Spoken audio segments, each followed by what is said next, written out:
കാട്ടുചോലക്കുളിരലയോട് കാറ്റു പറഞ്ഞൊരു കഥയാണീ. കുരുന്നുപൂവിൻ കവിളുരുമി കരിവണ്ടോതിയ കഥയാണീ. കാട്ടുചോലക്കുളിരലയോട് കാറ്റു പറഞ്ഞൊരു കഥയാണീ. കുരുന്നുപൂവിൻ കവിളുരുമി കരിവണ്ടോതിയ കഥയാണീ. കഥ കഥ കഥ കാക്കത്തൊള്ളായിരം, കഥ കഥ കഥ കാക്കത്തൊള്ളായിരം.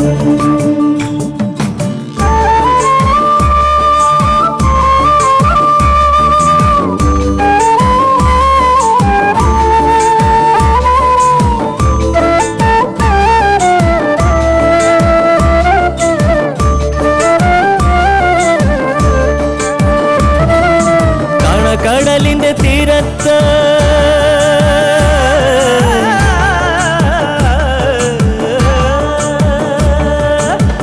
കടലിന്റെ തീരത്തണയണ തിരകൾ പറയണ കഥയാണ്.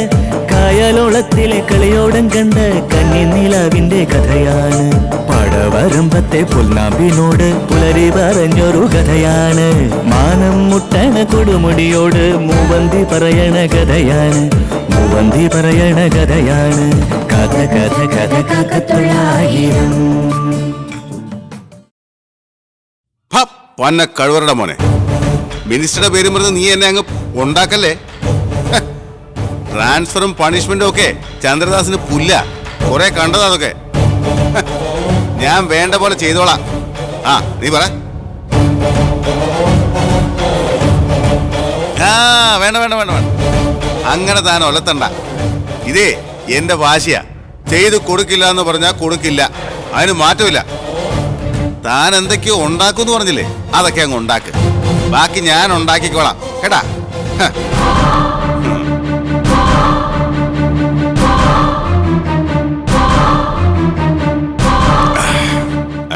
ഇവിടെ എവിടെ പോയി കിടക്കുന്നു? എടീ കാദംബരി,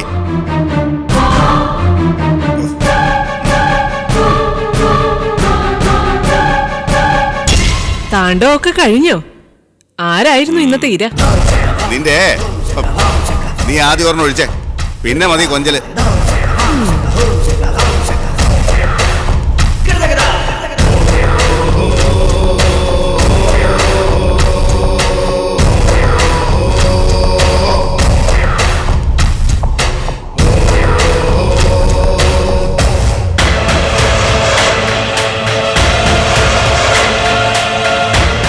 മന്ത്രിയുടെ പിയോടായിരുന്നു എന്ന് തോന്നുന്നു അതിക്രമം.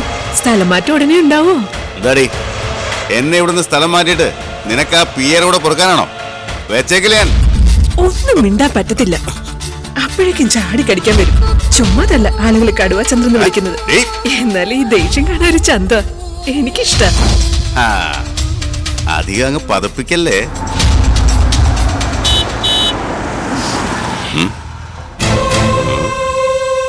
എന്തോ കേസ് കെട്ടാണെന്ന് തോന്നുന്നു. ഞാൻ പോയി നോക്കിയിട്ട് വരാം.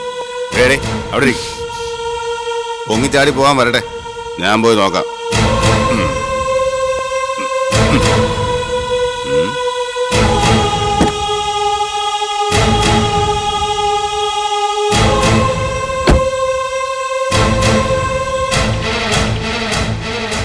എന്താടോ പതിവില്ലാത്തൊരു വിസിറ്റ്? വെറുതെ അല്ല സാർ. ആ കേറി വാ.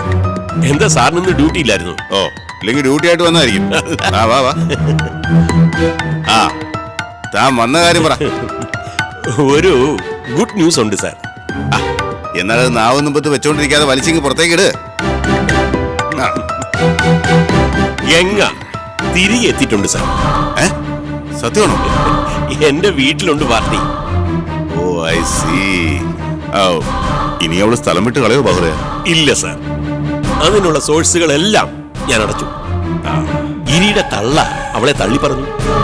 വാര്യര് ഗംഗയുടെ സകല കാര്യങ്ങളും എന്നെ ഏൽപ്പിച്ചു. പിന്നെ കുറച്ച് പണിയെടുക്കേണ്ടി വന്നു. എന്നാൽ എന്താ, ഗംഗയുടെ കസ്റ്റോഡിയൻ ഇപ്പൊ ഞാനാ. പിന്നെ എല്ലാം സാറിനെ ഓർത്തിട്ടാണ്. അതെനിക്ക് അറിയാടോ. ഒരു ലാർജ് എടുക്കട്ടെ? അയ്യോ വേണ്ട സാർ.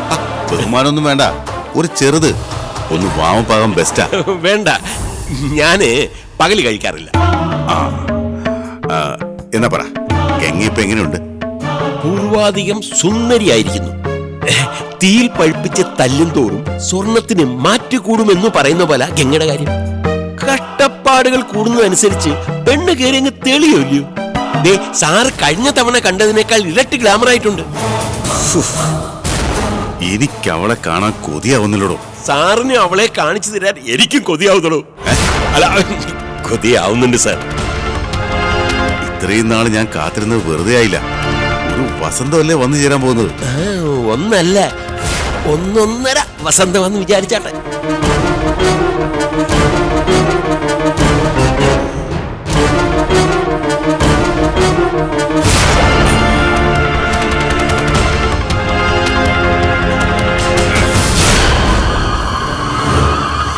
എന്റെ അമ്മായിയുടെ മോളാ കാദംബരി.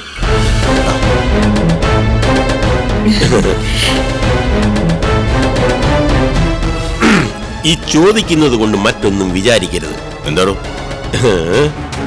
കട്ടപ്പനക്കാരി കമലമ്മ കാദംബരി ആയതൊക്കെ, പക്ഷേ അവൾ സാറിന്റെ ബന്ധുവായതെങ്ങനെ? ഓ, അപ്പൊ തനിക്ക് അവളെ അറിയാമോ? അടുത്തറിയില്ലെങ്കിലും അറിയാം. എനിക്കൊരു സഹായം, അവൾക്കൊരു സഹായം. ഞാനിവിടെ ഒറ്റയ്ക്കല്ലേ. അവളെ ആണെങ്കിൽ ഭർത്താവ് കളഞ്ഞിട്ട് പോയി. ഇടയ്ക്കൊക്കെ വന്ന് 3-4 ദിവസം ഇവിടെ നിൽക്കും. പ്രശ്നമാവോ? എന്റെ അമ്മായിയുടെ മോളാണെന്ന് പറഞ്ഞാൽ പിന്നെന്ത് പ്രശ്നം? നമുക്ക് ഗംഗയുടെ കാര്യം സംസാരിക്കാം. കഴിയുന്നതും പെട്ടെന്ന് രജിസ്റ്റർ മാരേജ് ചെയ്യാം. അതാണ് എന്റെ ആവശ്യം. എനിക്ക് സമ്മതമാ. അതിനെ ഞാൻ തന്റെ കാര്യത്തിലല്ല മാലയിടാൻ പോകുന്നത്. ഗംഗയുടെ നിലപാട് അതാണ് അറിയേണ്ടത്. അതിനുള്ള കരുക്കൾ സമൃദ്ധമായി നീക്കാം.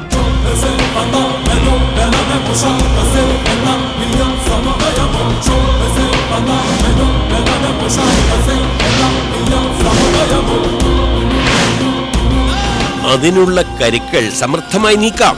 പിന്നെ പെണ്ണ് കാണൽ എന്ന ഒരു ചടങ്ങ് തന്നെ വേണം. എങ്കിലേ കല്യാണത്തിന്റെ ഒരു ഗൗരവം വരുള്ളൂ. പിന്നെ പെണ്ണ് കാണലിന് സ്കോർ ചെയ്യുന്നത് സാറിന്റെ മെടുക്കാം.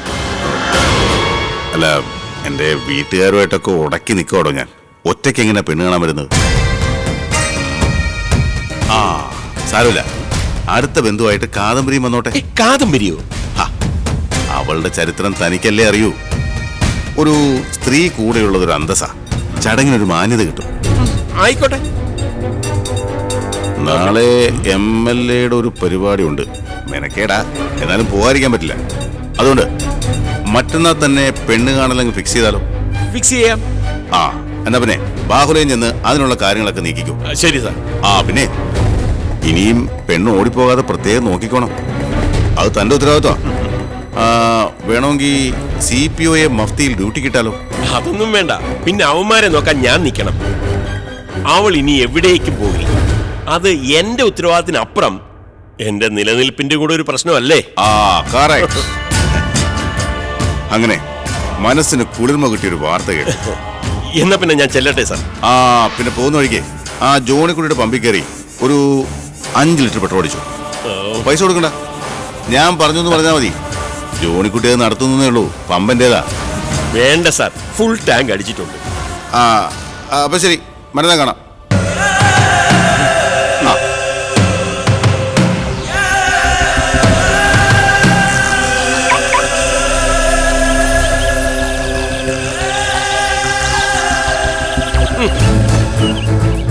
അഞ്ച് ലിറ്റർ പെട്രോള് ചേറ്റ പമ്പോടെ പൊക്കുന്നുണ്ട് ഞാൻ, ദരിദ്രവാസി.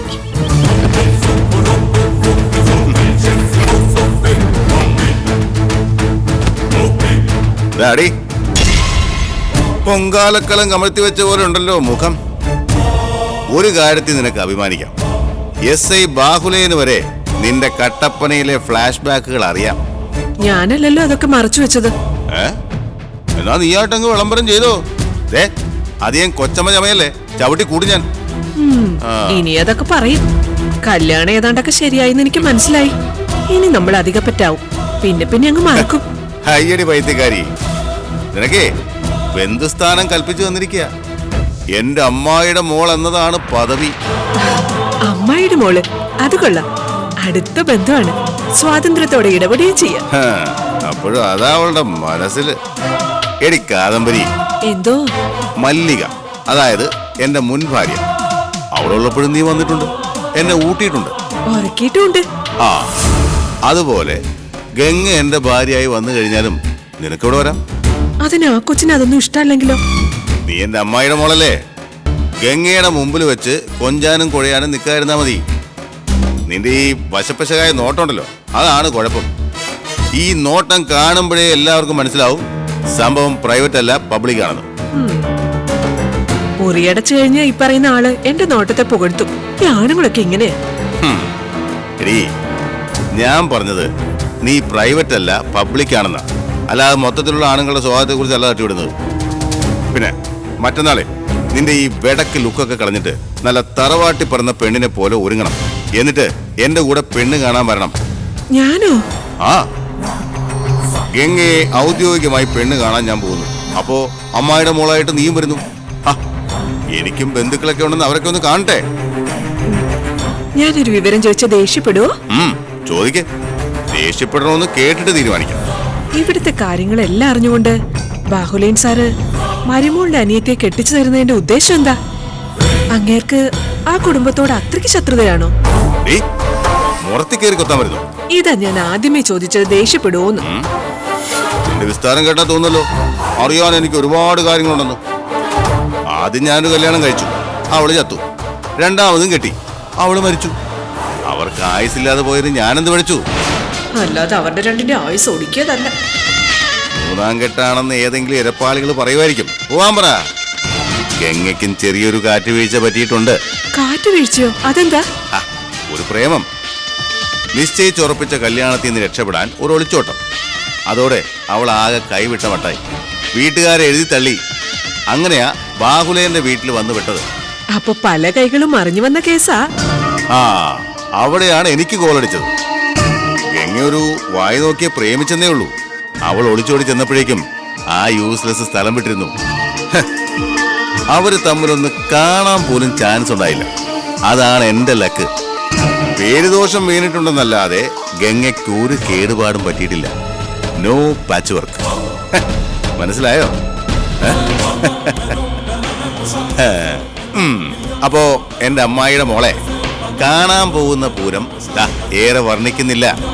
കണ്ടു തന്നെ അറിയാം, അനുഭവിക്കാം.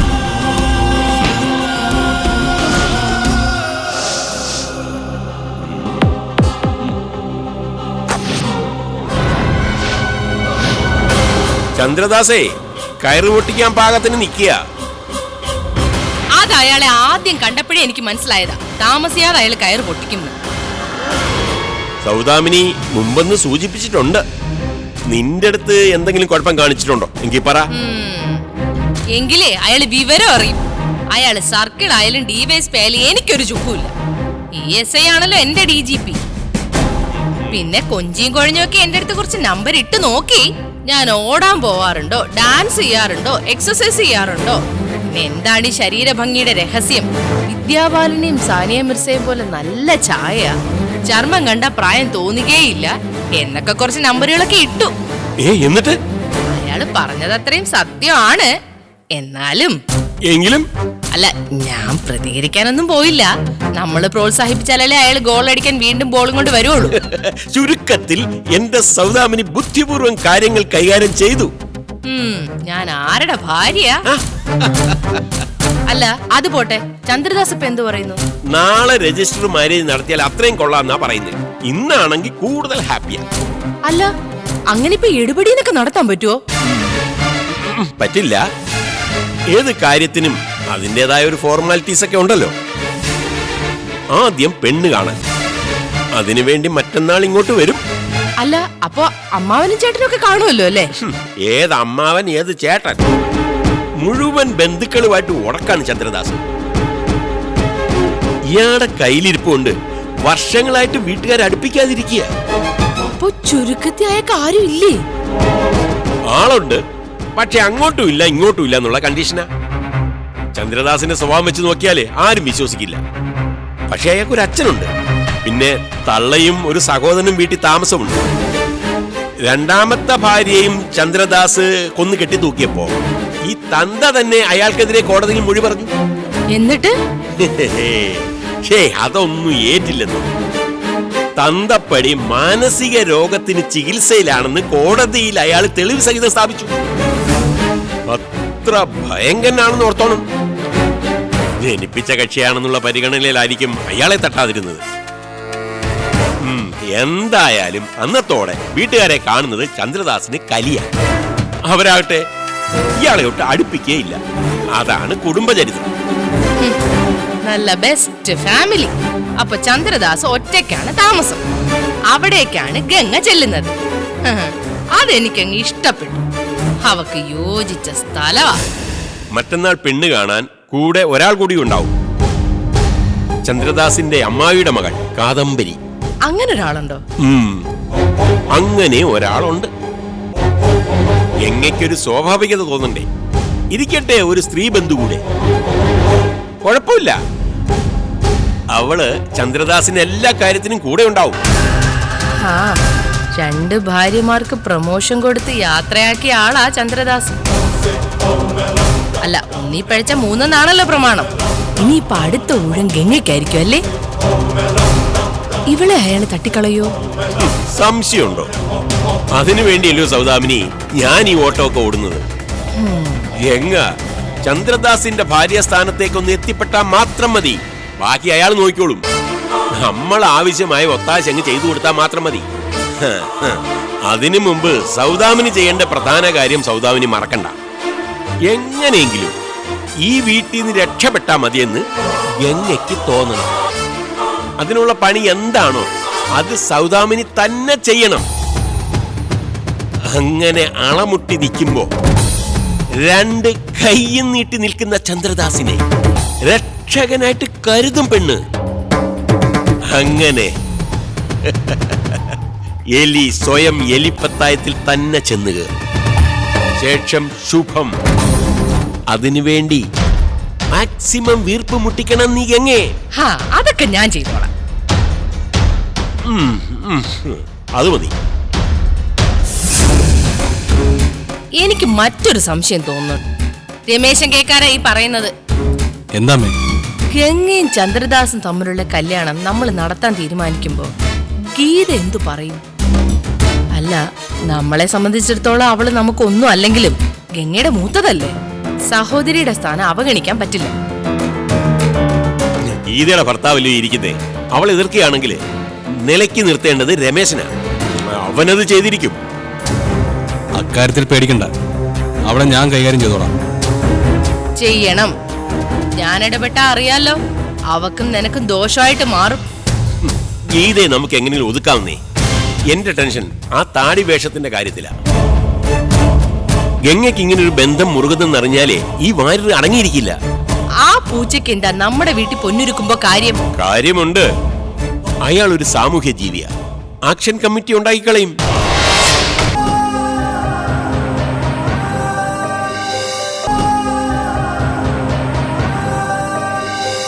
കാര്യമുണ്ട്. അയാൾ ഒരു സാമൂഹ്യ ജീവിയാ. ആക്ഷൻ കമ്മിറ്റി ഉണ്ടാക്കിക്കളയും. പഞ്ചായത്ത് മെമ്പറേയും പ്രസിഡന്റിനെയൊക്കെ ഇടപെടുത്തി സംഗതി അങ്ങ് കൊളവാക്കും. മുമ്പ് ഗംഗയെപ്പറ്റി വിവരം ഒന്നുമില്ലാത്ത സമയത്ത് ആക്ഷൻ കമ്മിറ്റി ഉണ്ടാക്കിയ ആളാണ്. മെമ്പർ ഉണ്ണിത്താനെന്നെ ശല്യം ചെയ്തതുവാ. വഴിയുണ്ടച്ച, വാര്യർ ഇത് അറിഞ്ഞെങ്കിലല്ലേ പ്രശ്നമുള്ളൂ. ഗംഗയുടെ കല്യാണ കാര്യം അയാൾ അറിയണ്ട. വാര്യരെന്നല്ല, പുറത്താരും അറിയേണ്ട ആവശ്യമില്ല. അത് ശരിയാ. നാടറിയിച്ച് മംഗല്യം നടത്താൻ അവള് നമ്മുടെ സ്വന്തം മോളൊന്നും അല്ലല്ലോ. ചന്ദ്രദാസിനും അതിന് താല്പര്യമില്ലെന്നല്ലേ നിങ്ങൾ പറഞ്ഞത്? അയാൾക്ക് കല്യാണം തന്നെ വേണമെന്നില്ല. ഗംഗ എങ്ങോട്ട് കൊടുത്താ മതി. എങ്കിൽ പ്രശ്നം ഞാൻ പറഞ്ഞതുപോലെ സോൾവ് ചെയ്യാം.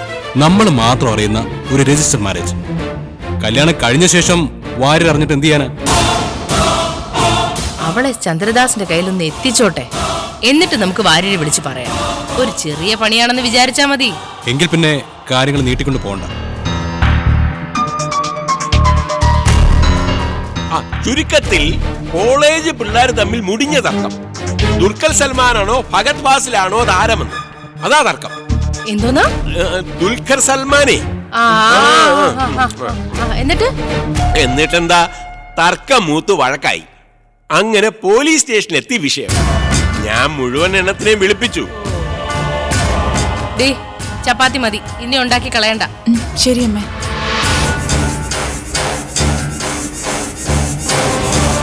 ഇവള് വല്ലതും കേട്ട് കാണോ? അതിനല്ലേ ഞാൻ ചടയെന്നും വിഷയം അങ്ങ് മാറ്റിയത്. അല്ല, എനിക്കും ആദ്യം അങ്ങ് പിടികിട്ടിയില്ല കേട്ടോ. അതുപോലെ കാര്യങ്ങളുടെ രഹസ്യ സ്വഭാവം അച്ഛൻ ചന്ദ്രദാസ് സാറിനോട് പറഞ്ഞിട്ടുണ്ടല്ലോ. അയാൾക്കതല്ല അറിയാടാ. കല്യാണം ഒന്ന് നടന്നു കിട്ടുന്നത് വരെ നമ്മൾ എന്ത് പറഞ്ഞാലും ചന്ദ്രദാസ് കേൾക്കും. എന്നിട്ട് എന്തായെന്നറിയണ്ടേ, ഞാൻ ഇടപെട്ടു. പുതിയ സിനിമാ നടന്മാരെല്ലാം നല്ല പിള്ളേരാ. പക്ഷേ മമ്മൂട്ടിയും മോഹൻലാലും ഒക്കെ 10-35 വർഷം നിറഞ്ഞു നിന്ന രംഗമാണ്. അവരെ തോപ്പിക്കാൻ പുതിയ ചെക്കന്മാരൊന്നും വളർന്നിട്ടില്ലടാ മോനെ ദിനേശ എന്ന് പറഞ്ഞു ഒറ്റയടി. കോളേജ് പിള്ളേര് ഫ്ലാറ്റ്. ഇവൾ എന്തെങ്കിലും ന്യൂസ് മണത്തറിയാനാണോ വന്നത്? ഇതൊന്നും പിടികിട്ടിട്ടില്ല. സംഗതി രഹസ്യമായിരിക്കാൻ നമ്മൾ ശ്രദ്ധിക്കണം. ഈ പ്ലാൻ പാളിപ്പോകരുത്. ആ, തൽക്കാലം ചർച്ച ഇവിടെ അവസാനിപ്പിക്കാം. വേറൊരു കാര്യമുണ്ട്. അതെന്താ? ആ, അതൊക്കെ ഉണ്ട്, നീ കണ്ടോ. ഇവളോട് കുറച്ച് വെള്ളം ചോദിച്ചിട്ട് എത്ര നേരമായി. കേട്ട ഭാവമുണ്ടോ നോക്ക്. ഗംഗേ, എടി ഗംഗേ. എന്താ ആന്റി? കുടിക്കാൻ കുറച്ച് ചൂടുവെള്ളം ചോദിച്ചിട്ട് 1 മണിക്കൂറായി. ആഹാരം തൊണ്ടേ കുടുങ്ങിയിട്ട് ശ്വാസം മുട്ടുന്നു. ഞാൻ കേട്ടില്ല. കേക്കില്ല? സ്വപ്നലോകത്തല്ലേ സദാസമയം. ഒരു ഗ്ലാസ് വെള്ളം കൊണ്ടുവാ, നല്ല ചൂട് വേണം. അമ്മ വെള്ളം ചോദിച്ചില്ല? ചോദിച്ചില്ല, എനിക്കും അറിയാം. നീ നോക്കിക്കോ.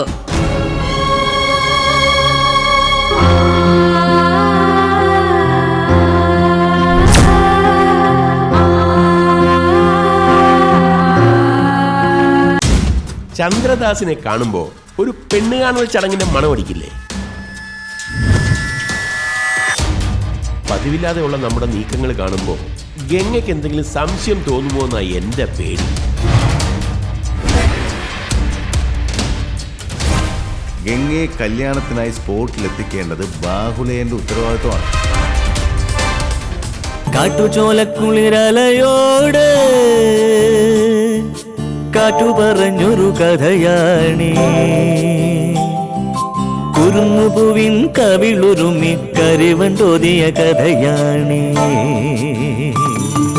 കാട്ടുചോലക്കുളിരലയോട് കാറ്റു പറഞ്ഞൊരു കഥയാണീ. കുരുന്നുപൂവിൻ കവിളുരുമി കരിവണ്ടോതിയ കഥയാണീ.